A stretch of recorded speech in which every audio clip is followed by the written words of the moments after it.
आज के समय में बच्चों पे पढ़ाई का बढ़ता बोझ, उसके साथ में बच्चों की अपनी सिलेबस से अतिरिक्त किताबें पढ़ना, इसमें रुचि घट रही है। तो ऐसा हमें क्या प्रयास करना चाहिए कि बच्चे अखबार, मैगजीन, साहित्य भी समय निकाल के पढ़ें? सर्वप्रथम मैं अमर उजाला का धन्यवाद करता हूं कि शिक्षक दिवस के अवसर पे आप लोगों ने शिक्षकों को एक बेहतर प्लेटफॉर्म यहाँ पे दिया। और शिक्षकों की जब बात नहीं सुनी जा रही है, चाहे शासन में हो चाहे समाज में हो, एक समाचार पत्र जो शिक्षकों की बात जानना चाहता है, इसको ये जान के मुझे बड़ी खुशी हुई।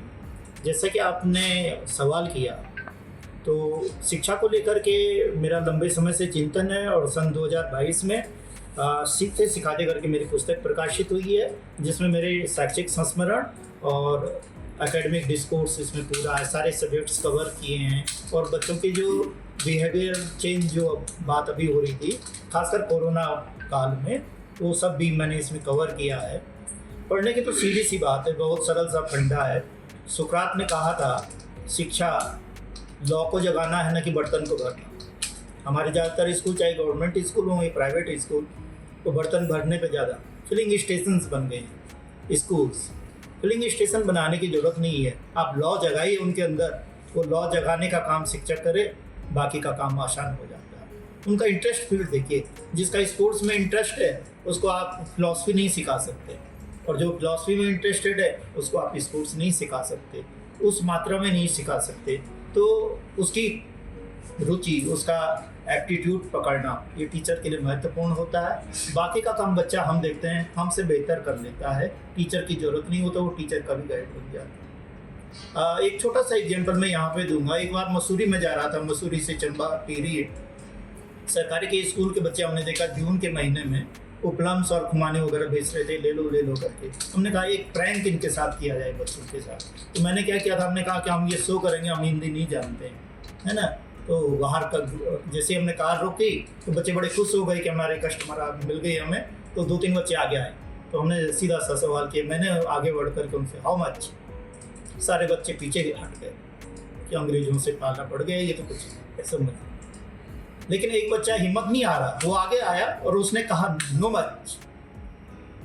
हमने थैंक्स दिया बच्चों को, हालांकि बच्चे का आंसर गलत था, लेकिन उसके सीखने की दिशा बिल्कुल सही थी। और उसका जो संस्मरण है वो मेरे बुक में शामिल है, किस तरह से मैंने उससे सीखा। उस बच्चे ने तो जो सीखा होगा, फिर हमने उनसे पूछा क्या स्कूल में इंग्लिश सिखाई जाती है? उन्होंने कहा नहीं, यहाँ पे जो टूरिस्ट आते हैं इनसे ही हमने सीखा है। जब आपने कहा हाउ मच, तो हमें लगा कि आप कह रहे हैं बहुत महंगा है, तो इसलिए मैंने कहा नो मच। तो सीखने की दिशा सही थी, सीखा इसी तरह से जाता है। और बहुत सारे देशों में जब हम जाते हैं, विदेशों में भी, तो इशारों में और उनमें भी बहुत सारी लैंग्वेजेस में हमारा कम्युनिकेशन हो जाता है। तो सीखने में भाषा कहीं भी बाधा नहीं होती है। और मैं इंग्लिश का सब्जेक्ट में टीचिंग में हूँ, और as a second language English को सिखाने के जो चैलेंजेज हमारे पास होते हैं, खासकर वो बच्चे जिनकी मदर टंग इंग्लिश नहीं है, जिनका एक्सपोजर इंग्लिश नहीं है, तो बड़े चैलेंजेज होते हैं। लेकिन उनको इसी तरह से शुरुआत करनी पड़ती है। तो गलत बोलें, उसमें से ही हम सही दिशा में। अंग्रेजी नहीं है, लेकिन जो इंग्लिश मीडियम में पढ़ रहे हैं बच्चे, वो कहीं ना कहीं हिंदी से थोड़ा सा बचते हैं। लेकिन क्योंकि हिंदी कंपलसरी है, वो हमें पढ़नी ही पढ़नी है।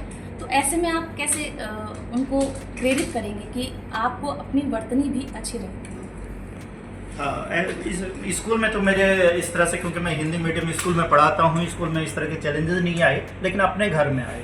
क्योंकि मेरे बच्चे इंग्लिश मीडियम में पढ़ते थे, और वही होता था कि पापा 47 क्या होता है, फिर 47 बोलना पड़ता है। तो इस तरह की बातें आती हैं, तो उन्हें धीरे धीरे सिखाया। एक बार मैं यही कहूँगा कि एक बार मैं गढ़वाली गीतों पे लिखता हूँ, और नरेंद्र सिंह नेगी जी की जो किताब अभी रियाल जी ने निकाली थी, उसका जो फ्रंट का जो फ्लैप है वो मैंने ही लिखा हुआ था। तो मैं गढ़वाली गीतों में काफ़ी रुचि रखता था, सुनता था। तो मेरे बच्चे कहते थे क्या पापा ये इस तरह के गीत हैं, क्या सुनते हो, रैप सुना करो, रैप, है ना। तो एक गीत था नरेंद्र सिंह नेगी जी का, कच्ची मटर खाया पर, हम इस तरह से था। तो मेरा बच्चा कहता था कि ये मटर खाए, ये क्या मटर खाने वाला गीत है, बंद करो। फिर मैंने उसका इंग्लिश ट्रांसलेशन किया। मुझे लगा बच्चों को जब तक लैंग्वेज ट्रांसलेशन नहीं होगा तो हम इसका सेंस उनको नहीं समझा सकते हैं, क्योंकि वो बच्चे की गलती नहीं है, उसे हमने इंग्लिश का एक्सपोजर नहीं दिया, गढ़वाली का एक्सपोजर नहीं दिया, हमारी भी कमी है। तो जब मैंने इंग्लिश ट्रांसलेशन उस गीत का कहा, मैंने कहा पापा ये नरेंद्र सिंह नेगी वास्तव में उत्तराखंड का, इतनी डेप्थ है इनकी पोइट्री में, मैंने कहा मैं बिलीव नहीं कर सकता, मैंने कहा करना पड़ेगा। और धीरे धीरे वो अपनी न सिर्फ हिंदी में बल्कि गढ़वाली में बहुत इंटरेस्ट लेने लगे। अगर आप ये वीडियो YouTube पर देख रहे हैं तो हमारे चैनल को सब्सक्राइब कर बेल आइकन दबाएं और Facebook पर देख रहे हैं तो हमारे पेज को लाइक करें।